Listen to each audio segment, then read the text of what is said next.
Hello all, Tekking here. I trust you all had a very particularly terrifying Halloween this year. Well, what would Halloween be if we didn't tell scary stories? So I have a story for you today. Are you all ready? Seriously, go get some popcorn or something. So, yeah. Okay, here we go. Now, this story, while part of it does involve myself, I have to give you some background information in order for the full impact of it to really take hold of you. So, in this town where I live, about 70 years ago, in 1938, there was a man that lived here by the name of Floyd Jenkins. Now, Floyd lived about a half a mile from the town in this little cobblestone shack out in the middle of the woods. He was just this kind of crotchety old man, really long, straggler beard. He would walk into town once a week or so, get some food, get some booze, go back to his cabin, and basically he was a drunk, and he would just, sit in his cabin and just drink all the time. And the townspeople, they didn't really do anything about him because he wasn't really hurting anyone. He was just old Floyd, just going out in his shack and getting drunk and not bothering anyone. But one night, in November, in 1938, an entire family, overnight, just disappeared from the town. It was a family of 4. A mother, father, and 2 daughters. Now, when the police were called to investigate the family's disappearance, they found that their house had been completely trashed. Someone went in and basically there was a struggle, there was blood, there was bits of hair that were ripped out of the daughters' heads all over the place. People's fingernails were embedded into the side of the house and in the hallways when people be dragged away. So nobody knew exactly what happened. No one even really understood, how this could come about, how an entire family could just up and be dragged away in the middle of the night without anyone noticing. So keep in mind, this was, the late 30s. There were no such thing as forensics. There was no such thing as, using blood samples or something like that to discover, your killer or something like that. So all the police really had to go on was just witnesses and asking around the townspeople, and that turned up nothing. So after about 2 weeks went by, people started noticing they haven't seen old Floyd around recently. The old man, the hermit that lives out in the woods. And he really did live out in the woods. Like, keep in mind, this was, before a time where, in rural Pennsylvania, where roads were not really a common factor, okay? It was pretty much a half a mile out in the woods if you wanted to get to this guy's little shack. And people noticed, though, he hasn't been coming down to get some food or some alcohol.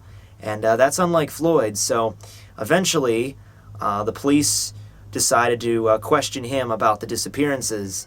Old man living out in the woods that doesn't really talk to anyone. I wonder if he might have something to do with the mysterious disappearance of the family. So the police go out to his place. They trek out there into the woods, and they get to his shack or cabin, however you want to call it, and they open it. And inside that shack, they found a fucking massacre. They found all 4 of the bodies, at least maybe you can't even really call them bodies at this point, because each and every single one of them was disemboweled, and basically the interior of this little tiny cabin was repainted with their guts. And they were killed in probably the most, in every grisly fashion you can imagine. Like, there was one that had a pitchfork through his fucking face, scythe blade through the neck, the small intestines pulling out. It was a fucking grisly murder scene, if there ever was one. And keep in mind, this was about 2 weeks after the family disappeared, and it was November. It was very cold. Their bodies, their organs, the flesh had frozen, the blood had congealed and frozen as well. So the police officers pretty much damn near puked the second they uncovered this grisly murder scene. And Floyd, though, was nowhere to be seen. And to this day, no one has any idea what became of Floyd. Floyd just up and vanished. Now, Of course, the prevailing theory is that Floyd one night either had a little bit too much to drink, or he just went fucking nuts, and he kidnapped the family and then brutally murdered them, and then he, wandered off into the woods and then he died somewhere. But a body was never found. And Floyd didn't have a car or anything like that, so does anyone's guess what happened to him? And of course, the question still remains exactly how one old man would be able to not only manage to figure out a way to overpower them all, but also manage to get them all the way back to his shack where he committed like this horrible grisly murder. So the mystery was very prevalent. But yeah, so the police come in and do their thing, the coroners come in and do their thing, they clean it all up, they take the bodies out, they give them a proper burial, all that jazz. And the town, after this all dies down a little bit, the town pretty much all just agree, like silently, that, we are never to go near that place again. We're not going out in the woods near old Floyd's cabin. We're never getting near it. Make sure your kids don't go out there. It's bad juju. It's fucked up. Some weird satanic shit probably went on back there. We don't need that. So everyone just kind of stays away from it. And kids in this town, we grow up hearing these ghost stories about this crazy old hermit that just went insane one night and butchered a bunch of people. It might have happened, it might not have happened. We don't really know the full story to this day. But the really weird shit was far from over, though. Even after this horrible, horrible travesty that occurred, this was not the end of the story. A year later, in 1939, there was a hunter from the town who went out in the woods, and he stayed out there and he never came back home. His wife got worried that he wasn't back by dark. She told some of his friends that, hey, he's out there in the woods, he was hunting, he hasn't come back yet. So they don't hear anything from him all night. And then the first thing the next morning, they all go out in the woods, kind of form a search party trying to find this guy. And they eventually found him. They found this hunter. He was lying underneath an old oak tree, and he had a shotgun in his hands, and pretty much his entire head was gone, splattered against a tree. He had pretty much laid himself down on the side of the tree, placed the shotgun right in his mouth, and just pulled the trigger and blown his fucking brains out all over this tree.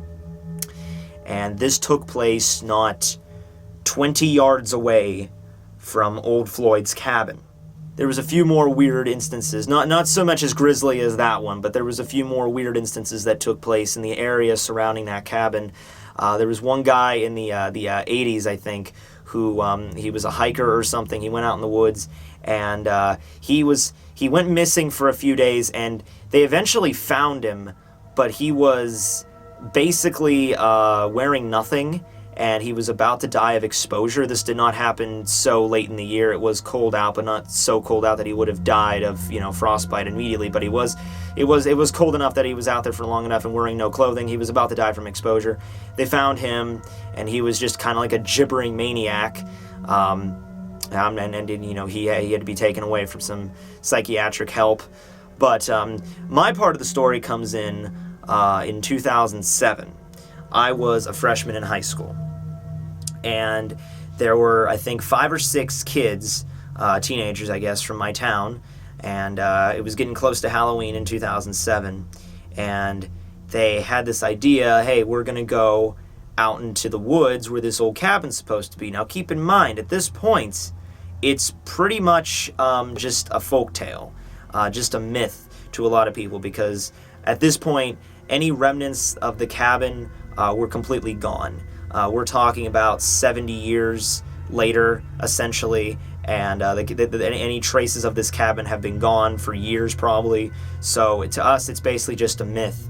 And these kids, though, were like, hey, we're going to go out in the woods where this cabin supposedly was, and we're going to camp out there all night. And even though it was about 5 or 6 of these kids that were actually talking this stuff, that they were going to go do this, it was only 3 of them that actually went ahead and did it. And we didn't really know about it at the time. 3 kids, they actually did go out in the woods in the middle of the night, and they found old Floyd's cabin, or where it was supposedly at, and they camped there all night.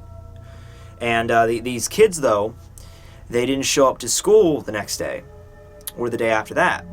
So we were all a little bit interested in what was going on.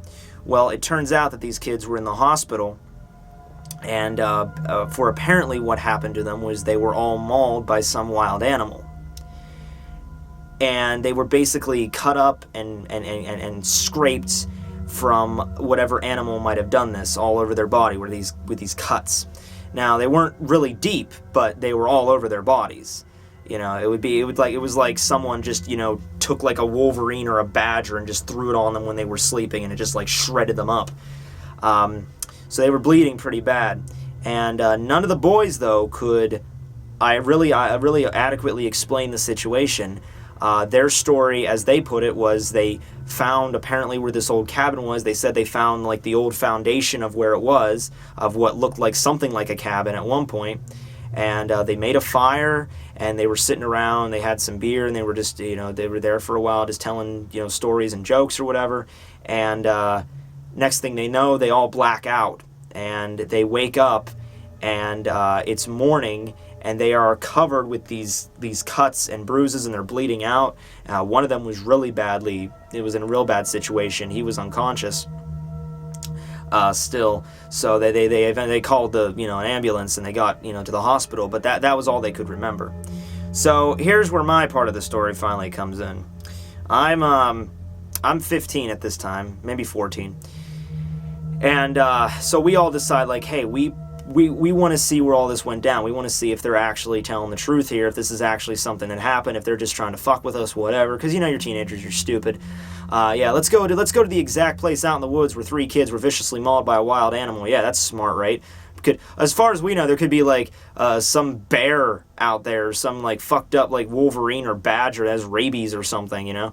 But yeah, we're smart. But anyway, though, we had a large party to go with us. We had about 8 of us that went out there. And 2 of them had rifles because they were hunters. So we had 8 people with us, and we had 2 people that had guns. So we figured, okay, we should probably be good. And we went during the day. We didn't go at night. We're not that stupid. We went during the day. We hiked out there in the woods to the point where they thought that they were, and they were telling the truth as far as their story was concerned, because we found an old fire pit there, and we found a couple beer cans. So we know that they stayed out there. When they stayed out there. So we were looking around there for a while. We were looking around to see if we could find any traces of something that happened. And we didn't find any animal. And there was some traces of, I guess you could call it, maybe a foundation for a cabin. It was just basically like like a couple stones that were stacked up on top of each other. It could have possibly been one of the walls, but that's all it was. Like, we could tell that it was a handmade structure. It wasn't like a normal, you know, formation of rocks, but it was only like maybe, you know, 3 feet off the ground, and it was like, you know, oddly shaped, and like, so it might have possibly been part of the wall at some point, but that's all we really had to go off of. So we were looking around there for a while, couldn't really find anything of worth, and we were all about ready to turn back when one of us found a footprint. And we went over and we looked, and the footprint was not of an animal, or was it of a human being as far as like wearing a shoe or a boot. It was a barefoot print. Like someone just took their shoe off in the middle of, you know, the woods, plomped it down in the middle of, you know, the muck or whatever, and then left a bare footprint. Now, all these kids, they were found with their shoes on, you know, and they didn't have any mud on their feet or anything like that. They were all wearing shoes even when they were found. And we were all clearly, obviously, wearing shoes, and this was also in the October, November. It was cold out, you know, so we all left after that. We didn't hear anything spooky. We didn't hear any, like, the maniacal laughter of old Floyd. All we found was a footprint, a bare footprint. So, to this day, all I can conclude about this story is that it was Bigfoot, or it was the ghost of old Floyd Jenkins.